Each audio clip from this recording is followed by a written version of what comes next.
सर्वांना श्री स्वामी समर्थ. सर्वजण कशा आहेत?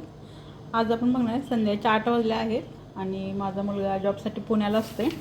तो आला होता एका दिवसासाठी, रविवार सुट्टी होती त्यामुळे म्हटलं त्याला शेंगदाण्याचे लाडू करून द्यावे. शेंगदाणे भाजलेलेच होते आणि गूळ मी आणला की कायम खिसून ठेवते, त्यामुळं वेळ लागत नाही. आता मी शेंगदाणे मिक्सरला फिरवून घेते.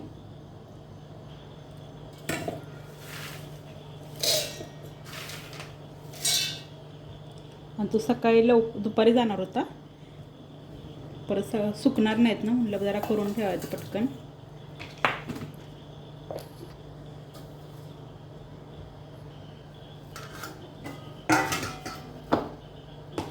शेंगदाणे आणि गूळ बारीक करून घेतले. आता जर तूप घालते. तूप घातल्यामुळे का नाही बांधा येते ते व्यवस्थित. कॅल्शियम वाढवण्यासाठी शेंगदाण्याचे लाडू खूप चांगले खरं. आणि कुणाची मुलं हॉस्टेलला वगैरे असली तर नक्की करून द्या.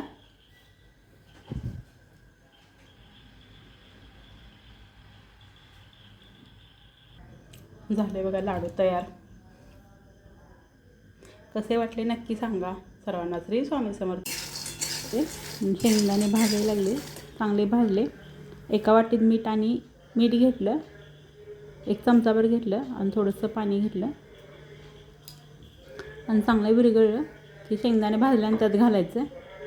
खमंग असे घरच्या घरी शेंगदाणे तयार, खरे शेंगदाणे तयार होतात. एकदा नक्की ट्राय करून बघा.